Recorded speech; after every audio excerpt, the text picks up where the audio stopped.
Hi, I'm Diane Neubauer. Du Yanzi is my Chinese name. I'm a Chinese language teacher. I've been teaching about 12 years. And I want to talk about writing reading material for your students and use Jell-O and gummy candy, or rantang, to use as an analogy for a way that you can more effectively write reading material that's going to be accessible to your students, like they can understand it with a lower amount of pain and struggle.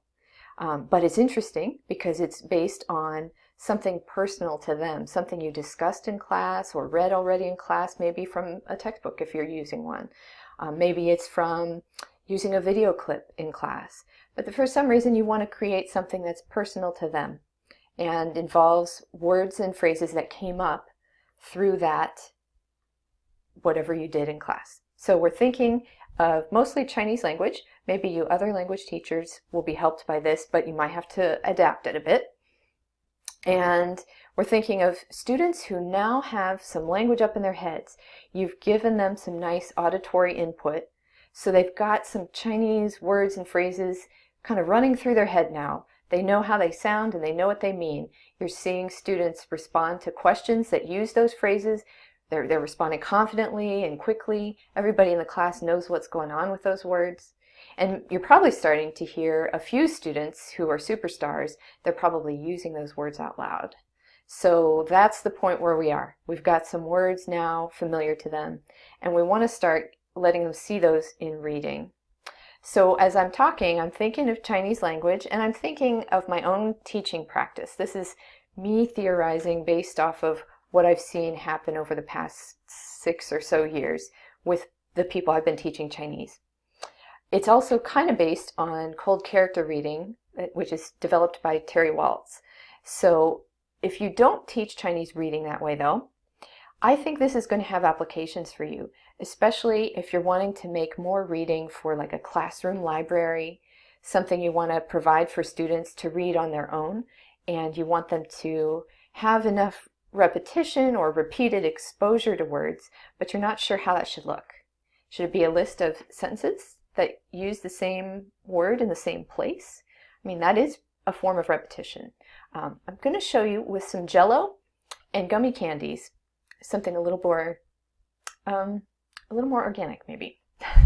So here we go. We'll be in the kitchen and I'll show you what I'm talking about. Okay, here we are in the kitchen. And I have the bowl of Jell-O as promised. This is actually generic gelatin and apricot flavor. It smells pretty good. Actually tastes pretty good too. I had a little sip. Then I've got gummy candy raspberries, some gummy candy fried eggs. These actually taste like vanilla. They do not taste like egg. But you know, I have to have something that's related to chickens if I can. And then the last kind I'm going to show you is this kind of gummy frog. What in the world does this have to do with Chinese language and then reading? So here's my analogy. This bowl of Jell-O, think of it like these are the words and phrases your students already can read. So they know these words when they see them, they understand what they sound like, they can read them aloud, they can recognize them when they see them in Chinese texts. So they can read them in sentences, they know what the sentences mean. That's this. So we've got this nice familiar language here, right? A second way to look at this is the Chinese language system that's in your student's head. So what I mean by that is you've given them some wonderful auditory input and your students are gaining vocabulary knowledge and they know how sentences sound and they're starting to be able to use them themselves, but inside their mind there's this thing going on. So it's like Jell-O in that it's not solid. It's still changeable and you kind of still need to maintain it a bit. Like I have to put this Jell-O in the fridge. If it's going to be out too long, it'll start to melt. So likewise, your students need to keep hearing language to keep that system developing and growing. In reading material, they need to continue to see those words in reading. So when we're talking about designing reading that you make for your own students, think about this. You want to provide lots of Jell-O for them to see those words and phrases again and again in new contexts in meaningful ways. So that's your base, the language they already know. And you want to, let's say in class earlier that week, you've added these words. So maybe this is one word. Maybe these guys are a phrase like 开车去, like drive to. Maybe this one's 在家里, at home. And maybe this one is, I don't know, 哥哥, older brother. So you've got a word or you've got a phrase, and they've never seen it in reading because you're doing opinion-based stuff while it's auditory input. So now you want to have them experience it in reading. So how many times do you think they want to see it? I mean, once you're going to see that frog, and that's cool, but you're going to want a lot more. So I'm going to suggest, and this is partly based on something I heard Terry Waltz say too. I think she said 10 to 20 times in a reading material if you can. So I'm trying to always find about 10, and in my own experience that's pretty good. So I think I've got about 14 here. Let's see. 6, 7, 8, 9, 10, 11, 12, 13. So I got 13 frogs, if you will. What do we call these? Were these kai cha chu? I think. These were drive to. It could be any phrase or word that you want to put in the reading. So let's go in closer and see what happens when I'm trying to fit those words into a reading text that's going to be full of words and phrases that are already real firmed up in my students' minds. So I'm going to take those new words and I'm going to distribute them. I'm not going to put them all in the same place. I'm going to kind of hide them, in fact. So those kids aren't going to see a list of sentences that has this frog phrase in it. They are going to see a big bowl of Jell-O that's got some colorful bits maybe, but they're not really having to notice where they are. You see, I'm distributing them. It becomes part of the whole mass, right? It doesn't quite look like the frog is all sitting there by itself. If I were to take all these frogs and stack them up right here, well, then it just looks like a bunch of frogs. You're not getting much language out of that. So you want to mix them in, put them in a sentence that's long, put them in a sentence that's short, put it in a question that somebody asks in a dialogue, then put it in there in a sentence twice, and compare and contrast two different characters and what they do with that phrase. So lots and lots of times, lots and lots of context, but you notice that this doesn't look like a pile of frogs, it looks like some sort of decorative Jell-O, and that's what we want, decorative Jell-O. So let's say we got this other phrase, we got some eggs here. Let's see, let's go for 10 of these. 6, 7, 8, 9, 10. Okay, because we're looking for about 10 different uses of them. And here we shove them in. The other thing is, as you're adding these words and phrases to the reading gets a little bit long, doesn't it? That's okay. And I explain that to students. Like, there are a couple of ways to do this. We can really do a lot of practice with individual characters, and you'll have to memorize them, and then when you get to reading, you'll kind of have to figure them out from the reading one at a time. Or we can do something that's going to build mostly on your understanding of the Chinese language, and then you're going to encounter those characters, and that's going to help you be able to read them. And then over time, you're going to be able to see those new words enough. When I pull one of them back out, you're going to go, oh yeah, that's that. So it's kind of the reverse of what the tradition is. Traditionally in Chinese teaching, we focus in on all those pieces and we hold them in our hands and we practice with them for a long time. And then maybe someday down the road, we string them together and really give them some meaningful reading. Instead, we can give them this nice, meaningful reading text, put in the context of all that language they've already known and can read. And then over time, when they encounter another one of those frogs, they go, oh yeah, that's that, because I've seen that so many times, and I've got all these different kinds of connections to it. I've got dozens of different kinds of sentences and sentence patterns that I've seen that word in. So it's really strengthened in that network in their head. Well, we got one more. We call this one Guga, right? Well, they jumped.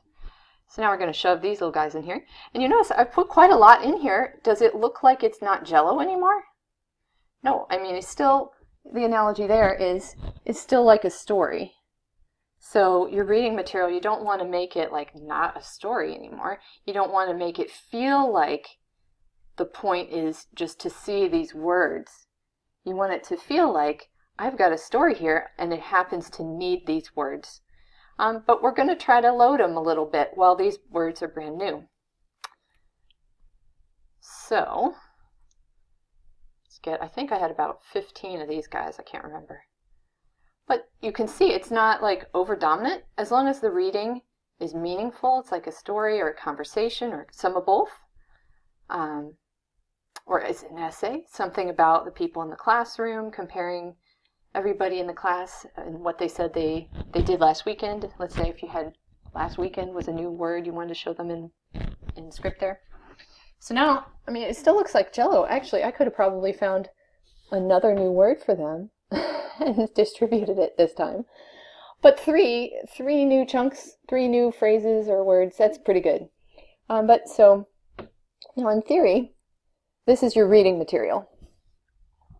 You've got this nice fancy Jell-O with gummy candies in it, but it really feels like one thing, and it holds together in that network of language that they know already, or in the reading material. They've got a nice familiar context to encounter those new words in. So how it looks from the top there.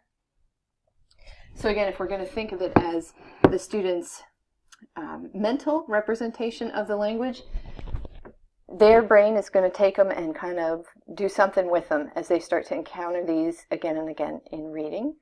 And so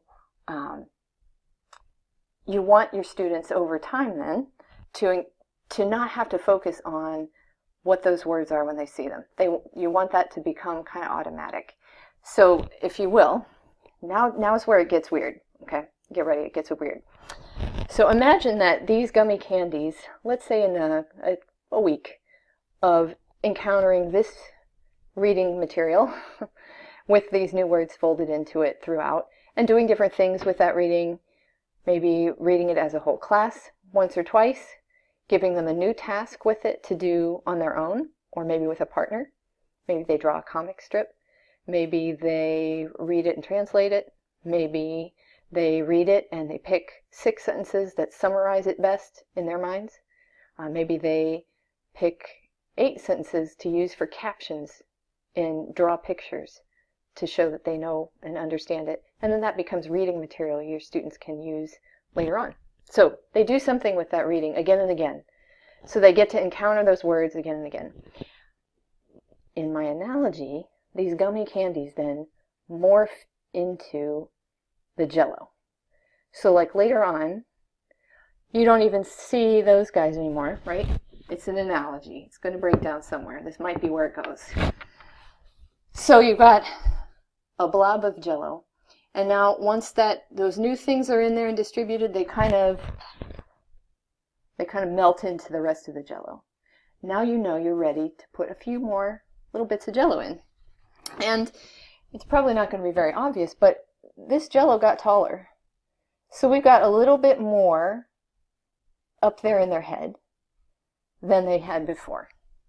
It's developed and changed that whole system, though. It's not like it's one-to-one. Like, I read this thing, now I've got this thing here. It's going to change their whole Chinese that's going on in their minds. So it's really cool.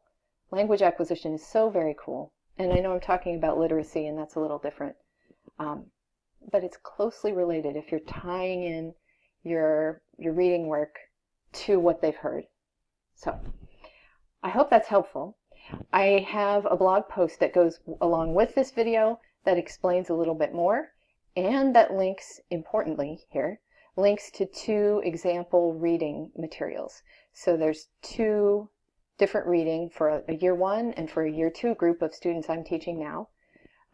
It gives an example to what do I mean by, these eggs being distributed throughout the reading, right? how does that really look, and how can you start thinking about how do I do that effectively? So we get lots of repetition or repeated exposure to these new words, but it's in a nice, meaningful context of words and phrases they already know.